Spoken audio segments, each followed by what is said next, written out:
We're trying to answer the question, is the Bible a trustworthy source for our beliefs? And we're using the metaphor of a well to help us answer this question. A well is a source. It's where we get our water from. Water is the product and the source is the well. Similarly, our beliefs have a source. Our beliefs don't just originate out of thin air. And just because you draw water from a well, that doesn't mean that you can drink it.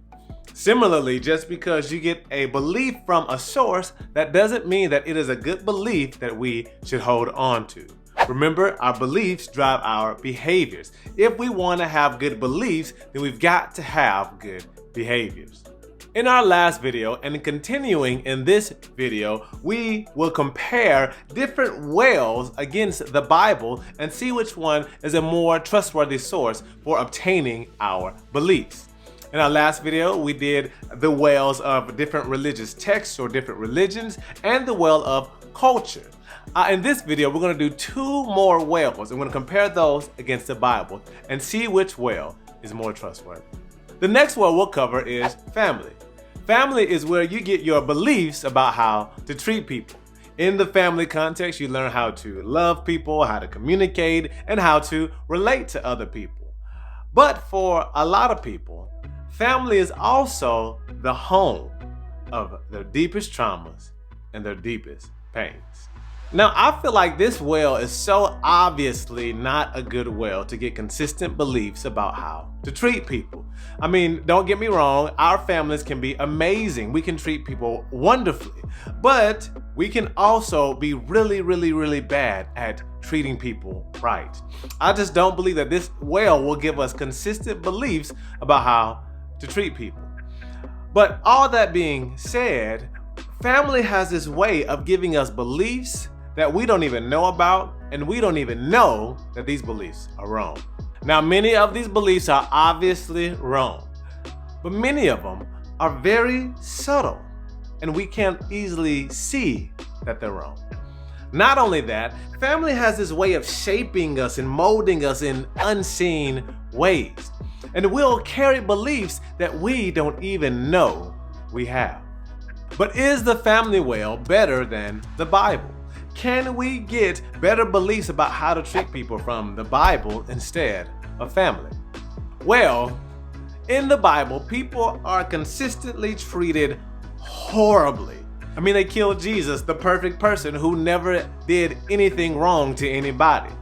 But the question for anyone who's interacting with the Bible or studying the Bible after the resurrection of Jesus is this: are people in the Bible evil and hateful in obedience to God's commands, or are people in the Bible evil and hateful in resistance to God's commands?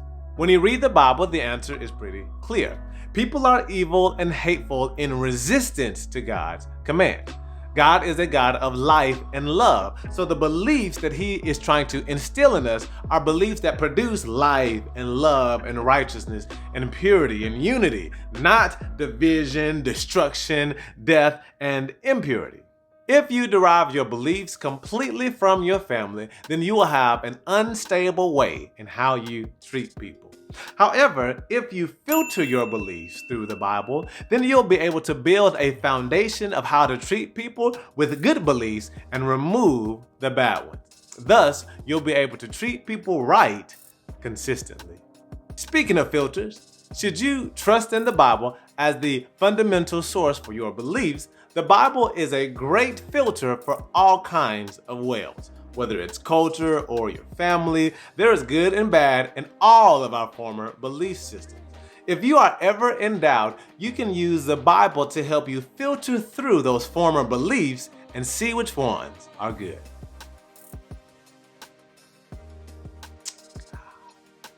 And our final well to compare the Bible against is self. Yes, you can get beliefs from your own mind and your own heart. When we drink from the self well, we're trying to get beliefs to answer three questions. Whose job is it to value me? Whose job is it to protect me? And whose job is it to restore me? For questions of personal value, we generate beliefs in and of ourselves. The beliefs that we create for and from ourselves deal with either self-exaltation or self-preservation. We're trying to increase our significance in our sphere of influence, or we're trying to protect ourselves and or our image. Essentially, self-derived beliefs about our value say that it's up to me to value myself and show others how valuable I am. And that's called self-exaltation.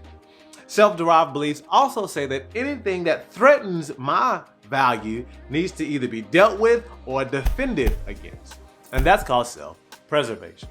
Whether you are someone who is just trying to make it in life, or you are a part of a religion that exalts and deifies humanity, or you're a part of a religion that is centered around humanity, humans are the focal point. All of these groups have in mind the mantras of I have to value myself or I have to preserve myself. If you don't value yourself, you can't expect anyone else to do it for you. But when it comes to your value and your protection, the Bible offers a different perspective. To answer the questions, whose job is it to value me, whose job is it to protect me, and whose job is it to restore me, the Bible says that it's not just your job to value you, and it's not just God's job to value you. It's both God and your responsibility to value you. It's a divine partnership. Take, for instance, one of the most famous chapters in all the Bible, Psalms 23. Verse 4 says that, "Yea, though I walk through the valley of the shadow of death, I will fear no evil, for you are with me. Your rod and your staff, they comfort me." God doesn't protect, nor does he walk with non-valuable things. In this one verse, we are able to both establish our value and where our protection comes from. There is no greater value a person could have than walking with the creator and sustainer of this world, not to mention the creator and sustainer of the universe. There's no greater protection that someone could have than having God walk right next to them.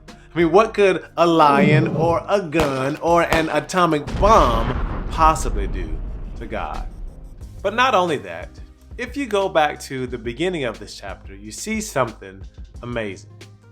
If we start at verse 1, it reads that the Lord is my shepherd, I shall not want.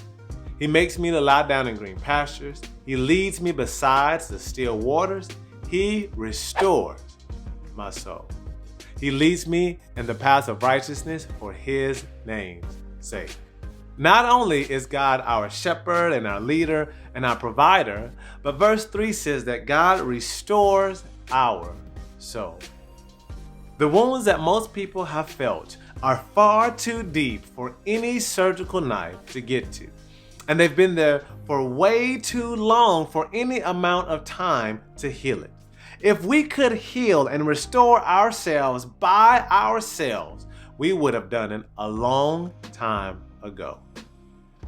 But what a comfort it is to know that the God of this universe comes down to restore my soul.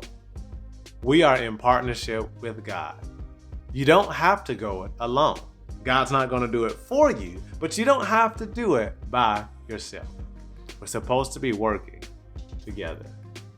When it comes to beliefs about our value, we can either go with the well that says it's up to us to increase and or protect our value, or we can go with the well that allows us to partner with God and have our value set, protected, and restored in partnership with him.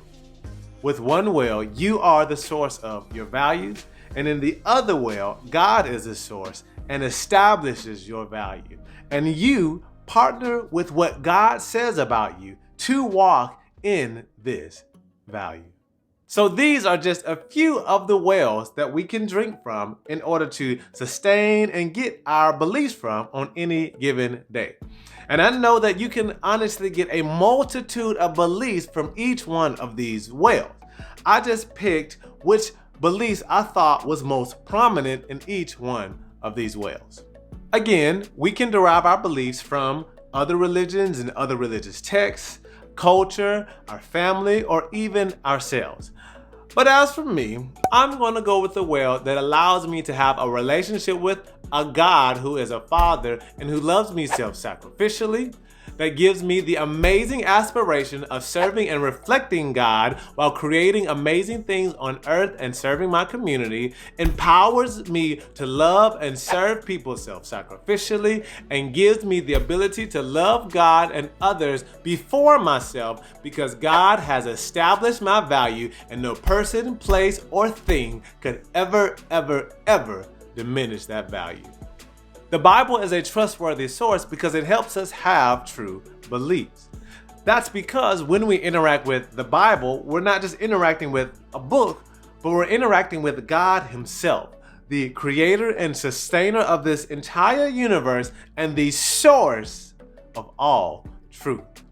As we interact with the Bible, we're able to receive beliefs that help us get closer to God and treat ourselves and other people the way they should be treated. Now, if you're still wondering about the trustworthiness of God, I get it. We're all on a journey to figure out who we can trust. So if that's you, be sure to check out either this video about why you can trust God with your choices or this playlist about understanding the Bible better. God bless you all. Thank you so much for watching these 2 videos. And remember, submitting to Jesus isn't just a one-time big decision, but a lifetime of intentional choices. Have a great day.